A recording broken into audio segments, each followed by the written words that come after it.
Hello friends, I am Hare Krishna, your friendly real estate adviser. तो आज बात करेंगे कि जब हम एंड यूज वाली प्रॉपर्टी हंट करते हैं तो उसके लिए हमें अंडर कंस्ट्रक्शन प्रोजेक्ट्स में इन्वेस्ट करना चाहिए या रेडी टू मूव इन में करना चाहिए। एक्चुअली जब हम इन्वेस्टमेंट के पर्पज से जाते हैं, किसी प्रॉपर्टी को देखते हैं, तो इसमें हमारी तीन प्रायोरिटीज होती हैं कि इस पर रेंटल यील्ड क्या होगा, फ्यूचर में एप्रिसिएशन क्या होगा depending on the locality and the budget we are investing in, and the third one is commercial और ऑफिस स्पेसेस कितनी दूर हैं उस सोसाइटी के। जब हम एंड यूज वाली प्रॉपर्टी के लिए बात करते हैं या हंट स्टार्ट करते हैं, अपनी एक्सपेक्टेशंस इन तीन चीजों के साथ साथ कुछ और भी होती हैं। लाइक हमारी जो महिलाएं हैं उनका किचन को लेकर के रिक्वायरमेंट होता है, हमारे जो बच्चे हैं हम भी उनके लिए सोचते हैं कि हाँ एक नो व्हीकल जोन में अच्छे से खेल पाए, मतलब लग्जरी एमिनिटीज की डिमांड्स होती हैं। हमारी भी बालकनी को लेकर भी कुछ एक्सपेक्टेशंस होती हैं, लेविश लाइफ जीने को हम देखते हैं और या एक्सपेक्ट करते हैं।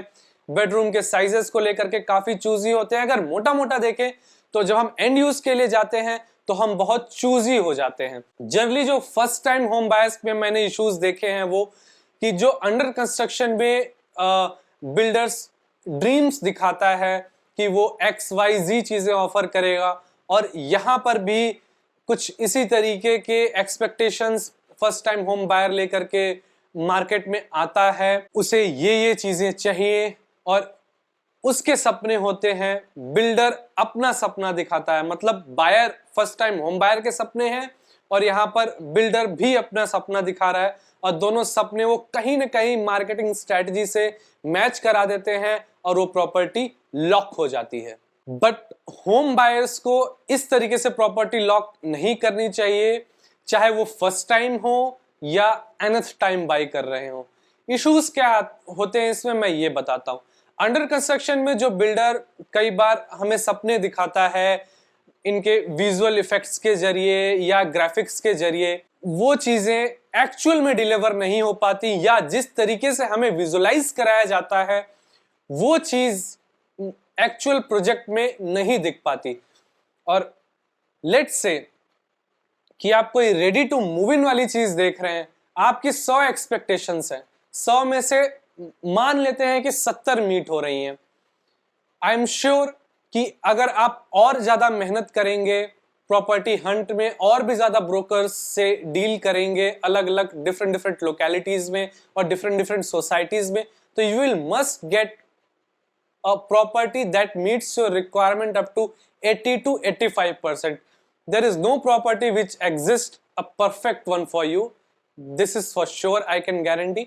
But हाँ, आप फिर भी 80 to 85% मैच करा जाते हैं। पर जब हम बिल्डर के पास जाते हैं तो वो हमें कन्विंस कराने की कोशिश करते हैं कि ये प्रॉपर्टी आपकी रिक्वायरमेंट को 80 to 85% से कहीं ज्यादा 90 to 95% तक मीट करती है, और जो बचा हुआ 5% है वो कहीं ना कहीं आगे आने वाले टाइम में गवर्नमेंट इसको डेवलप कर देगी। मतलब आपको यहां सपने दिखाए जाते हैं, प्लस ये आपके सपने हैं जो कनेक्ट करने वाली बात मैंने बोली। बट जब एक्चुअल में वो चीज डिलीवर होगी तो कहीं ना कहीं आप डिसअपॉइंट होगे, क्योंकि आपको जो आपने एक्सपेक्टेशंस रख रखी थी वो किसी और तरीके से डिलीवर हो सकती हैं वहां पर, या जो उम्मीद आपने कर रखी थी बिल्डर से उसने वो चीज उस तरीके से डिलीवर नहीं की, या गवर्नमेंट ने कुछ अमेंडमेंट्स ला करके उस प्रोजेक्ट में मॉडिफिकेशन कर दिए। कुछ भी हो सकता है, it is a game of uncertainty. Under construction वाली चीज में लोडिंग वगैरह का भी थोड़ा सा अंदाजा लगाना पड़ता है, बट जब आप रेडी टू मूव इन में जाते हो तो वो चीज आपको सामने दिखती है, हर एक चीज आंखों के सामने होती है। अगर वो 85% तक आपकी रिक्वायरमेंट मीट कर रही है तो आई एम श्योर कि वो 85% तक मीट कर रही है, क्योंकि वो फिजिकली आपके आईज को दिख रही है, आप उसे टच कर पा रहे हैं। एंड अगर आप मेरे से पूछें तो लग्जरी वाली चीजें सपनों के लिए नहीं होती। हम मिडिल क्लास वगैरह क्या करते हैं कि हम सपने देखना बहुत पसंद करते हैं, और बिल्डर्स कहीं ना कहीं इस चीज को जानते हैं और वो ऐसे ही सपने दिखाते हैं जिससे कि वो दोनों सपने को कनेक्ट कर पाए। बट जो लग्जरी वाली चीजें होती हैं वो फील करने वाली होती हैं, वो टच करने वाली होती हैं, वो एक्चुअली में एक्सपीरियंस करने वाली होती हैं। हाँ, सबकी लग्जरी वाली चीजें अलग अलग हो सकती हैं। अगर 1 CR की कोई प्रॉपर्टी की बात करें तो उसमें एक एक्सपेक्टेशन अलग होती है, और 550 CR वाली लग्जरी की इन्वेस्टमेंट में चीजें अलग तरीके से प्ले आउट होती हैं। तो जब भी आप लग्जरी वाली प्रॉपर्टी सेल्फ यूज के लिए देख रहे हो, हम अपनी लग्जरी के लिए देख रहे हैं, तो कोशिश करें कि वो चीज खरीदें जिससे आप टच कर सकते हैं, जिससे आप फील कर सकते हैं। भले आपको 5 to 10% ऑन योर पॉकेट ज्यादा भी लगे तो भी। इसको मैं एग्जांपल के साथ एक्सप्लेन करता हूँ। अश्लील गौर जी का एग्जांपल मैं लेता हूँ कई बार अपनी कंसल्टेशंस में भी। उनके पास बॉम्बे में भी प्रॉपर्टीज हैं जो वो सेल्फ यूज करते हैं, अंडर कंस्ट्रक्शन में भी है, बट जब उन्हें खुद के यूज के लिए दिल्ली में प्रॉपर्टी लेनी थी तो वो खुद लोकल ब्रोकर्स से कनेक्ट किए, अपनी वाइफ के साथ बैठे, अपनी रिक्वायरमेंट्स एक्सप्लेन की और प्रॉपर्टी की हंट स्टार्ट की। तकरीबन उन्हें 1.5 से 2 साल लगे उस प्रॉपर्टी को फाइनलाइज करने में। ब्रोकर्स के साथ जो स्पेशली रीसेल में काम करते हैं, काफी चैलेंजिंग होता है उनके साथ काम करना, काफी इश्यूज आते हैं। I am here for you to help you, to guide you how to deal with all these brokers, चाहे वो बिल्डर वाली लॉबी में हो या रीसेल वाली लॉबी में काम कर रहे हो। मैं दोनों के लिए ही आपको गाइड करूंगा, और रीसेल वाले ब्रोकर से भी हमें क्या और कैसे करना चाहिए, उनकी टैक्टिक्स क्या होती हैं, हमारी स्ट्रेटजीज क्या होनी चाहिए, इस पर भी बात करेंगे। तो मोटा मोटा अगर समराइज करूं मैं इसको, तो अगर आप एंड यूज वाली प्रॉपर्टी ले रहे हैं तो भले माई1 हो या रेड ब्रिक हो, ऑल्दो मैंने माई1 पर एक वीडियो बनाया हुआ है, मैं इसका लिंक आई बटन में दे रहा हूं, प्लीज आप उसे देख लें, जिससे कि जो रेड ब्रिक और माई1 के बीच का डिफरेंस है आप उसको एक्चुअली समझ पाएं और एक इन्फॉर्म्ड डिसीजन ले पाएं। तो अगेन समराइज करते हुए, अगर आप एंड यूज की प्रॉपर्टी ले रहे हैं तो कोशिश करें रेडी टू मूव इन पर जाएं। आप अपने पॉकेट के हिसाब से अपनी लग्जरी टच और फील करके ले पाएं।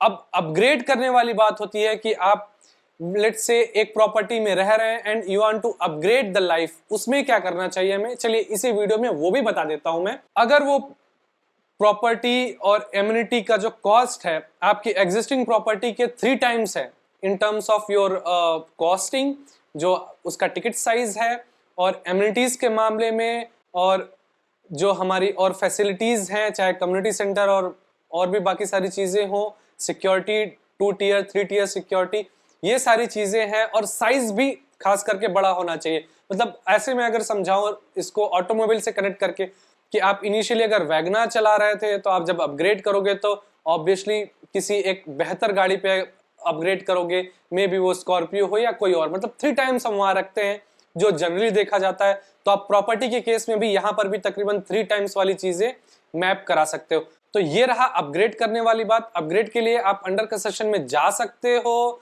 क्योंकि आपके पास एग्जिस्टिंग एक लेवल का सेटिस्फेक्शन है, but first time home buyers के लिए मैं बिल्कुल भी रिकमेंड नहीं करता। फर्स्ट टाइम होम बायर्स के लिए स्पेशली आपको जो भी प्रॉपर्टी लेनी है एंड यूज के लिए, आप उसे रेडी टू मूव इन ही लें। आप भले ही आपको थोड़ा बहुत कॉम्प्रोमाइज करना पड़ रहा हो, चाहे पॉकेट पर या जो आपकी एक्सपेक्टेशंस है उस पर, it's better to accept a known thing rather than betting on unknown ones. Okay, आशा करता हूं कि आपको ये वीडियो पसंद आई हो। अगर हाँ तो प्लीज इसे एक लाइक दें और अपने फ्रेंड्स एंड फैमिली के साथ शेयर करें। मैं ऐसे ही इंफॉर्मेटिव वीडियोस और प्रोजेक्ट्स के अनबायस्ड रिव्यूज लाता रहता हूं। अगर आपकी कोई क्वेरी है तो please feel free to write down it into the comment box. मैंने 1-on-1 कंसल्टेशन रिक्वेस्ट के फॉर्म का लिंक डिस्क्रिप्शन बॉक्स में दिया है। Just in case you need a 1-on-1 consultation, please fill that form to reach out to me. Thank you.